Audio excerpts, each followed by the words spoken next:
This video is to show you how to make a simple potentiometer-based servo motor controller.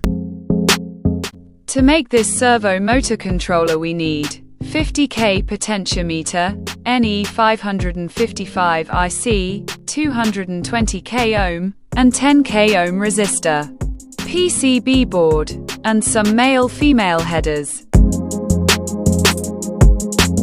Now we need to mount the components on the PCB board and solder them according to the circuit diagram.